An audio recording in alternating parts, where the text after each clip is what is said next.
Dr. Hanks has a PhD, and she's a licensed clinical social worker and psychotherapist specializing in women's emotional health and family relationships. In 2002, Dr. Hanks founded the Wasatch Family Therapy, where she serves as the executive director. She's the author of The Burnout Cure and The Assertiveness Guide for Women, a blogger. She's also a local national media contributor, a small business consultant, an online influencer, and an award-winning musician, singer, and songwriter. We're lucky to get her. She's got a busy schedule. Dr. Hanks and her husband are the parents of 4 children, and she was just commenting how she enjoys her children, but glad some of them are out of the house at this point. So that's a terrible thing to say. They're glad, too, to be out of the house. There you go. She's engaged in serving in the community, does a lot with that, and she'll also be a panelist on our Aspiring Entrepreneurship Workshop. So welcome, Julie. I want to know a little bit about you. Raise your hand if you currently own a business. Oh my gosh, that's like 40%-ish. Raise your hand if you have a business idea that you're looking forward to pursuing. Awesome. This is a powerhouse room here. Wonderful. Well, I've owned a small business, a therapy practice, for 15 years, and I want to share 4 P's of successful business ownership and entrepreneurship with you tonight. Pursue your passion, plan and prepare, persevere, and partnership. And I'll go into each of those. Pursue your passion. You'll hear tonight from the presenters that you have to have passion for your business or it's not worth it, because it's really, it can be a struggle. So what gets you excited about life? What problem do you want to solve? That's the business that you should go into. I am from a family of 9 children, and as I was preparing for this, I have 5 sisters. Each of them are business owners. In fact, my youngest sister took a passion. She doodled all the time, just on everything. She's an artist. So after high school, she apprenticed as a tattoo artist, and just last month opened her own tattoo studio in Salt Lake. So I have another sister just above her who is into holistic healing, massage therapist. She is into natural childbirth, and she opened a prenatal massage clinic in Salt Lake. My next sister she's a rebel. She'll love that I'm saying this. Hello. But she has 2 special needs children, and she has become a passionate advocate. And she and my another sister, developed a production company that produces Signing Time DVDs and teaches and develops preschool curriculum. So she took that passion and is trying to change the world and teach kids sign, and she's amazing. My next sister, she's just below me. At 8, she found an acting agent. We lived in LA. She was like, I'm going to be an actress. She found an agent. I don't know how. We knew a lot of people in that area. But she had a passion ever since she was really little for acting. She got her BA in theater, and she works as a voiceover actor in her closet. She has clients all over the country. She can work in her PJs in the closet. It's amazing. So she and my sister Rachel own that production company together. And my older sister, her passion is making things with her hands. She loves to make things. She recycles. She was always buying clothes at DI and thrift shops. She started a business where she sells her crafts and recycled wool, felted wool things, and just cool stuff at all the craft fairs around here. It's like Craft Lake City, and what's the one in Orem? Provo. What's the big craft? Anyway, she's amazing. So I come from a long line of entrepreneurs, and who knew? But I took the things that lit me up as a child, music and helping people, and I turned those into businesses. And you can do that too. And it sounds like many of you already have. So you have to have that passion or it's not worth it. Plan and prepare. You got to have a plan.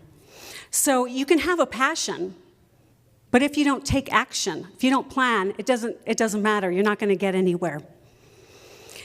I could have said, oh yeah, I want to open a private therapy practice, but if I didn't prepare, which required minimum of 6 years of college and then minimum of 2 years of advanced training after that, I couldn't just do that, right? I had to plan, like, that's what I want, and these are the steps.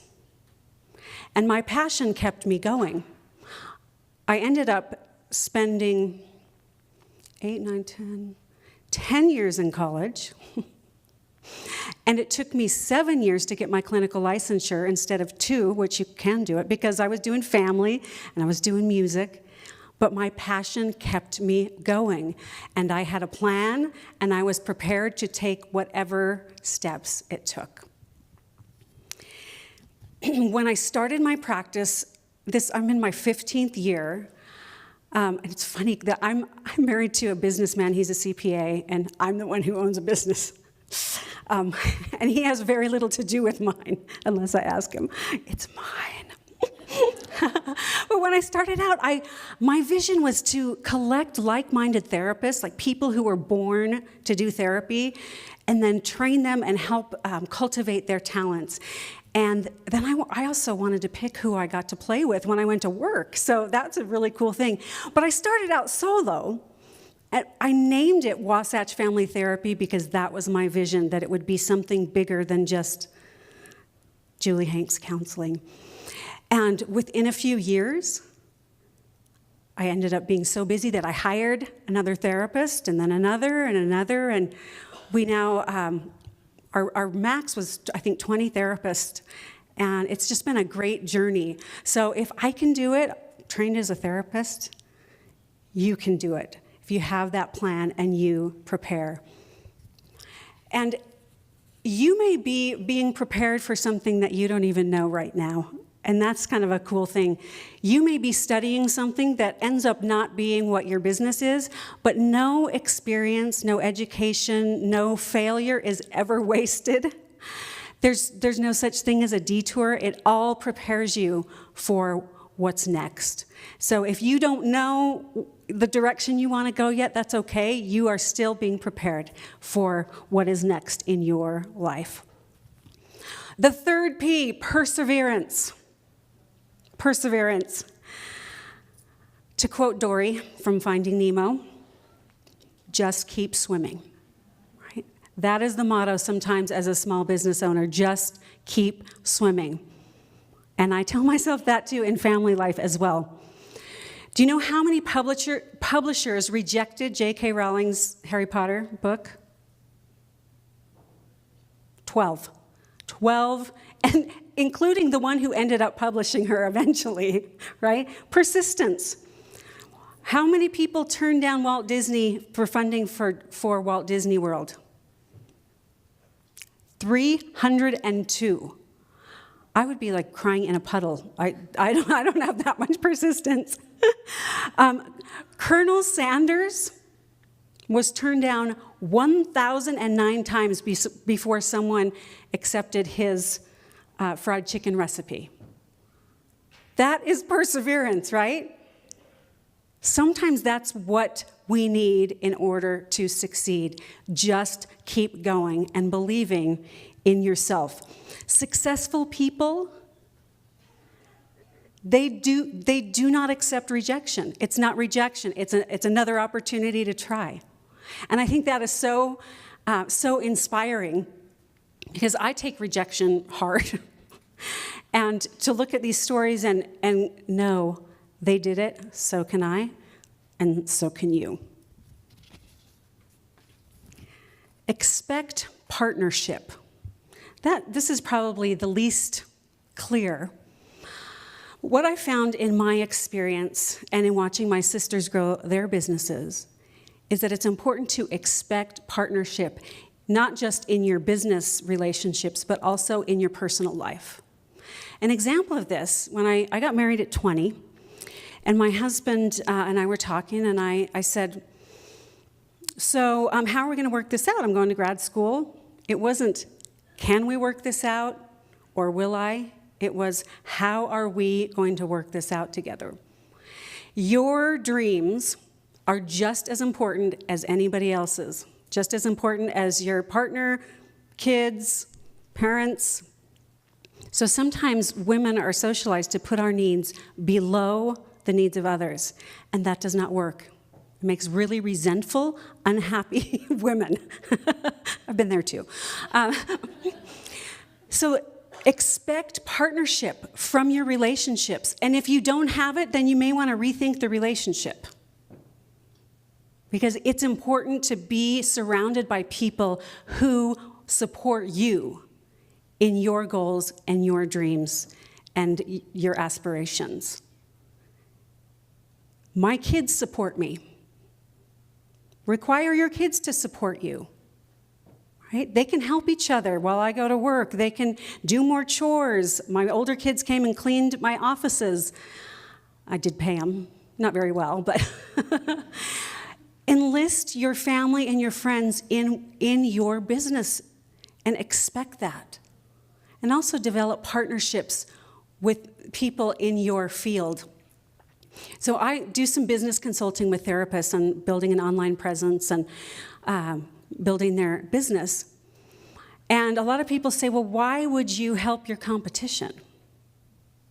I consult with therapists that work in my building or that work 1 block away because there's no such thing as competition.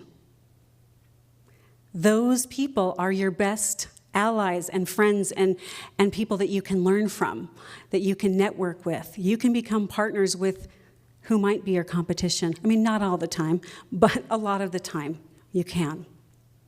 You can learn from them. You can, in my business, you can refer back and forth to them. So expect partnership in all of your relationships. It's so important. I remember a time several years ago, I had just had a baby. I can't remember if it was my 3rd or 4th. It's just all a blur sometimes. But my practice was growing, my music career was growing, and my family was growing all at the same time. And you know what I felt and said to myself inside? I'm a failure. I can't keep it all together. Oh my gosh, you know, everything's falling through the cracks here and falling through the cracks there. And then it hit me, and I asked myself, okay, just stop doing that martyr thing. What would you do if you were a man?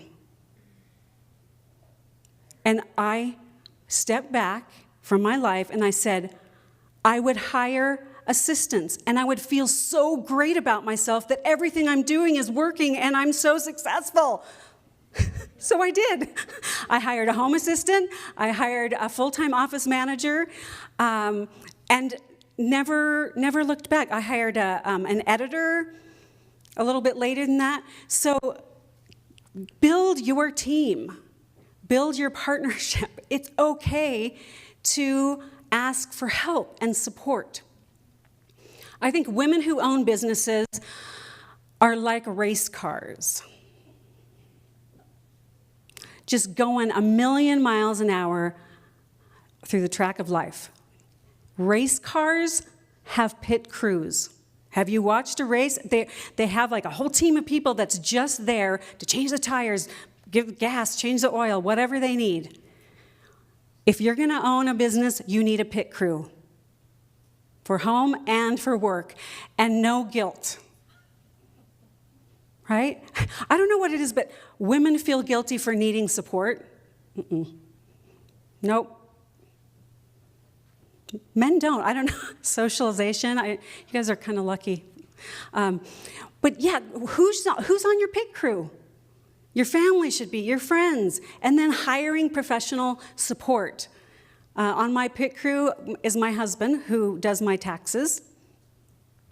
And that's about, yeah. This is a theme, right? He's always wanted to get his fingers in like, this is mine. This is the thing in my life that's mine. And it's been really good for our marriage to not work together. We're so different. So develop those partnerships. Get support, okay? Develop those partnerships. So just in summary, number 1, pursue your passion. Number 2, plan and prepare for whatever your dream is. Number 3, perseverance. Do not take no for an answer. Remember J.K. Rowling and Colonel Sanders and Walt Disney and Dory. And number 4, expect partnership. Expect it. Don't just ask for it, expect it. People in your life should support you just as much as they expect your support.